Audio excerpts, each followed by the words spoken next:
Hello and welcome to Thinkermaker. I'm Dr. Parag Shah, a member of the British Society for Immunology, and I have no links with pharmaceutical companies. The year is 2021 and vaccines are a hot topic. But how do you choose what's right for you? There's a lot of hype and disagreement, and people are feeling very confused and pressured. Truth lies somewhere in the middle, but gets squished out of the picture. So I've made this video series to empower people to understand our immune system and vaccines. Throughout, I'll be referencing current standard medical textbooks like these, 500 pages, 1 inch thick, all immunology. And also official sources to science papers like this for the latest discoveries. Look at that headline, that date, and that address bar. The digging's been done for you, and links are at the bottom for you to check for yourself. We're going to cover these topics: the ethical duties of doctors, unravelling media hype, herd immunity, and finishing with a decision matrix for you to choose the right vaccine for you. By the end, I hope you'll feel less confused and very empowered. So stick with me through the series and feel free to stop and read the slides anytime. So, British doctors are regulated on ethics by the General Medical Council, and that will apply to giving vaccines. Their website provides ethical guidance on personal beliefs too. Paragraph 15 of that section clearly states that doctors should take account of spiritual, religious and social and cultural beliefs. Paragraphs 8 and 9 of this part says doctors must provide full information for you to exercise your right to decide regarding vaccines. Doctors must not act like drug pushers pushing vaccines. Many doctors don't have time to study all the vaccines, so they do passively follow official guidance, even though that guidance flip-flops. This video is for doctors too. Now, the media. It seems they're encouraging fear and hysteria. Now, why do I say that? Very simple. They lack balance. So let's strip out the hype. They're constantly reporting death count with barely a mention of survival rate or recovery rate. It's woefully one-sided. Even using language that presents it as a morbid form of competition. Not just the tabloids, even by blue chip news sources, absolutely prompting panic. They even spin a fear-inducing gaming angle into it. This exact headline, chances of dying, could have been spun the other way. What are the chances of surviving? This is the BBC. Appalling. Well, here's the answer: 97.8%. Thankfully, a few independents are keeping tabs on UK survivals and recovery, estimating it to be 98%, although the Worldometer provides deaths 2 million, recoveries 74 million, and ongoing cases, of which 99.6% are mild. So a 98% survival rate is about right. Unfortunately, there are self-appointed outfits like Full Fact claiming to be fact checkers, but they're not. Look, they're right to say the recovery rate is not 99.9%, but very misleading to say that it's far lower. Yet even at the very top of authority, survival rate is ignored. This is the UK government COVID stats dashboard. No mention of that 98% survival rate. Why? Same for the World Health Organization. Even Google's search engines can't find a top 10 mention of World Health Organization recovery rates. There's a sheer lack of a balanced outlook. The British government website even admits their method to count COVID deaths has exaggerated death rates. The counting is so bad that the Centre of Evidence-Based Medicine spotted the stats are excluding any recoveries in the UK. Why such one-sidedness by the authorities? When balance is lost, then truth gets lost. But this is not just about numbers. People have died. So at this point, please stay with me for a moment of silence to respect them.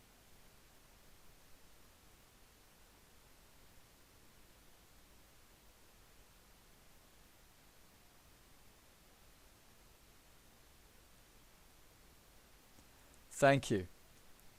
So an enormous majority of people survive. Now let's explore why the counting is so bad, creating a false picture. The textbook says developing vaccines can take up to 20 years and cost hundreds of millions of dollars. Wow. And that's true. Look at this headline. Pharma company Merck tried to make a COVID vaccine and failed. Another company, Sanofi GSK, was also struggling. You see, pharma companies gamble huge sums on making vaccines. They lost. To sell vaccines, the public must be willing to take jabs so that governments buy the jabs. So these companies spend huge sums on media hype, and one tactic is to scare people into wanting the vaccine, and also huge sums on lobbying politicians. Guess how much? Investopedia reports that pharma companies spend $4.5 billion on lobbying, more than any other industry. In early 2020, the top spender was Pfizer. They network with journalists, even the ones you think are neutral, and feed them positive spin headlines about their vaccine, something newsworthy. AstraZeneca got news outlets to report their Oxford vaccine is 70% effective. But then Pfizer and Moderna got the news channels to splash 94 and 95% effectiveness for their vaccines. Sure enough, AstraZeneca's share price fell. AstraZeneca knew they had to claim 90% to stay in the race, so they changed the language. Is 70% became can be 90%. That's called spin. Business school teaches how to do it. But the spin has got into our news, so the news does become advertising with slippery language. It shouldn't. Sure enough, their share price went up again. So Reuters is tracking a vaccine race between lots of companies. They want the public to believe they're investing and working hard from the goodness of their heart. But in fact, it's equally true to say they're taking pains to make money. It's both. But the investors have more to lose than the researchers, so money motives do dominate. Pfizer brags they use the latest genetics. Then Oxford says their older technology is more trusted. Novavax boasts theirs is all protein, free of genetic monkey business. Then Medicago boasts that theirs is made by plants instead of human fetus cells. Spin, spin, spin.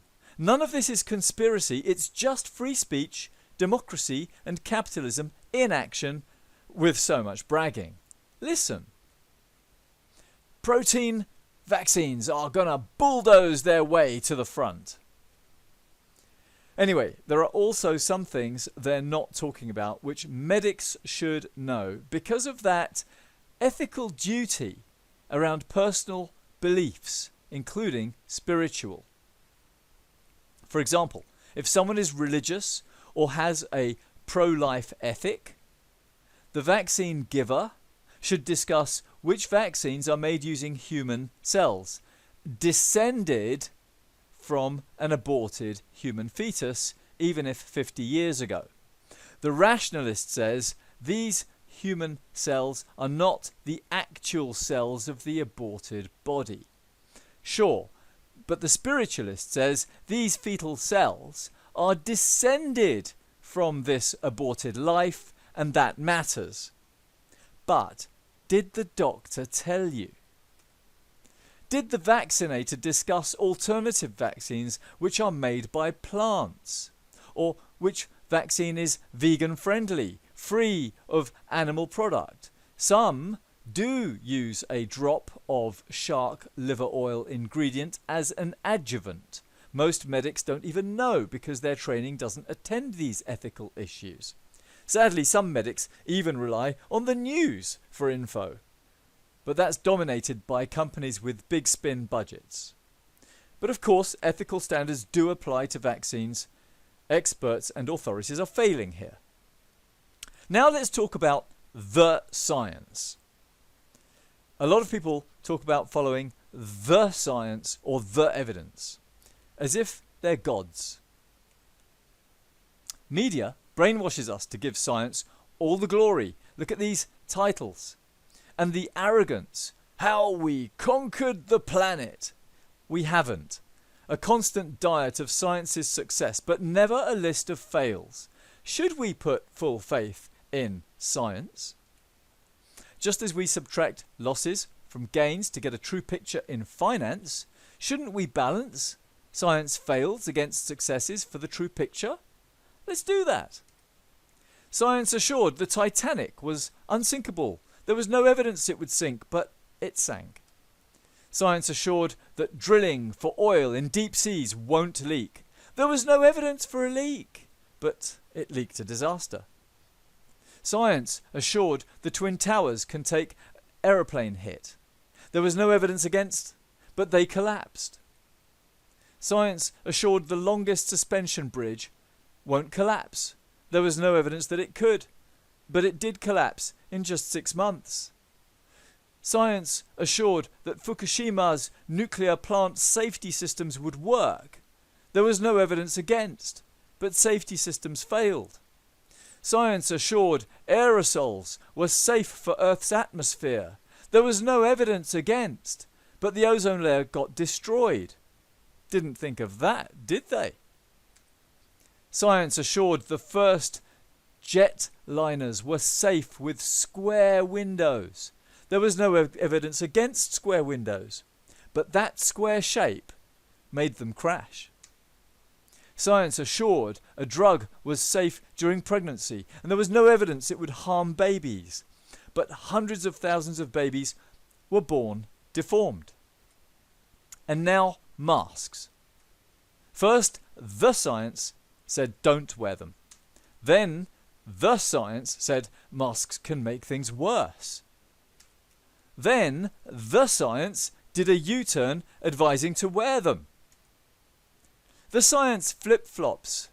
The UK Chief Medical Officer Chris Whitty says it. Listen. Things we've learned scientifically. We now understand the virus in a way we didn't, and some of the science has undoubtedly changed. Some of our understanding of what the science meant has changed. And here's another flip-flop arising from evidence worship. Sage says the UK could reach herd immunity from vaccinations. Then Sage warns the UK may not reach herd immunity with vaccines. So can you see the pattern? Science or evidence is not something to be blindly believed in, not an all-knowing God. It flip-flops a lot, causing much instability when policy decisions are based exclusively on the science. Big mistake. There is no such thing as the science. It's just a tool, our servant, never our master, and experts are not high priests. We do not worship them. Actually, we must interrogate and hold them accountable. Sadly, people, including experts, are forgetting the basic principle that experimentation happens in a space separated from society. General society is not the laboratory. And some of the latest vaccines truly are as experimental as the Titanic ship. Some vaccine brands are experimental in the long term.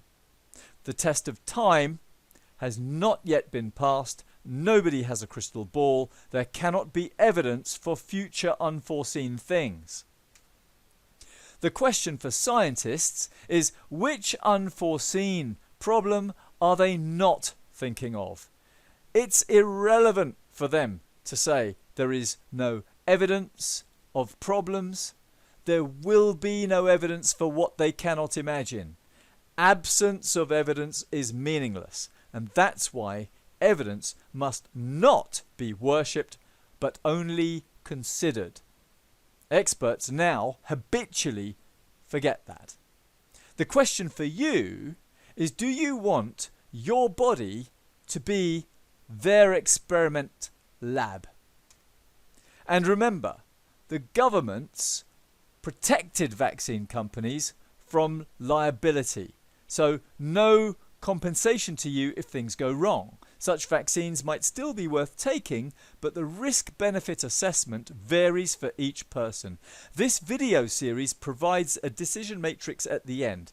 Just be aware of the legal risk. If they cared about you more than the money, they would accept liability. The vaccine rollout really is a trial, and you need to be okay about being the guinea pig. Listen to Sheila Fogarty to say it on LBC Radio. The number to call. First then, Matthew Thompson, LBC senior reporter, is here to reflect again on the vaccine rollout. But before we even do that, the great news around the AstraZeneca vaccine and what it appears to be doing and showing.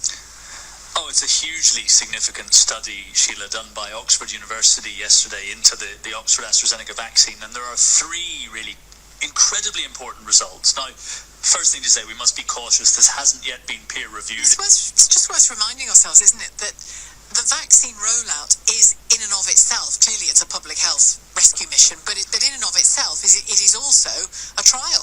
It is also a trial. A trial. So you see the lack of balance. Government wants you to take the risk of a vaccine trial on behalf of community, but community will not compensate you if it goes wrong. So, not just health risks, also legal and financial risk to you. And there are COVID vaccines coming soon, which use older time-tested technologies. That's why protein manufacturers are bragging they'll bulldoze their way to the front. By the way, compensation was paid to numerous Titanic victims. And what else? Well, look at these headlines. A mutation made coronavirus more contagious but less deadly. More infectious but less deadly. Now here's a handy virus secret for you to know. Viruses can be very infectious or very deadly, but not both. And here's why. Imagine this guy gets a very contagious strain of COVID. Every 10 minutes, he meets another person and passes on the virus. For that to happen, he has to stay alive. Now think, if it was a very deadly virus that killed him quickly in just 5 minutes, then that eliminates the chance of him meeting these people. He died too soon, and the virus died with him. If the virus is too deadly, it can't spread. Here's a couple of links to experts confirming this point. Check it out. A virus is either super contagious or really deadly. The combination is super rare. And now, note how some mainstream media choose to scare you by only highlighting the contagiousness, not the reduced deadliness. Why is mainstream media painting the false picture of an all-powerful virus against a supposedly weak and pathetic human immune system? These headlines spin the idea that we can't rely on our natural immunity. And the last one suggests that vaccines are the only key to herd immunity. Rubbish!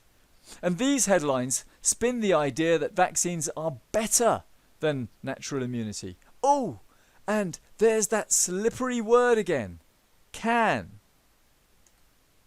Well, let's see what the textbook says. Page 58.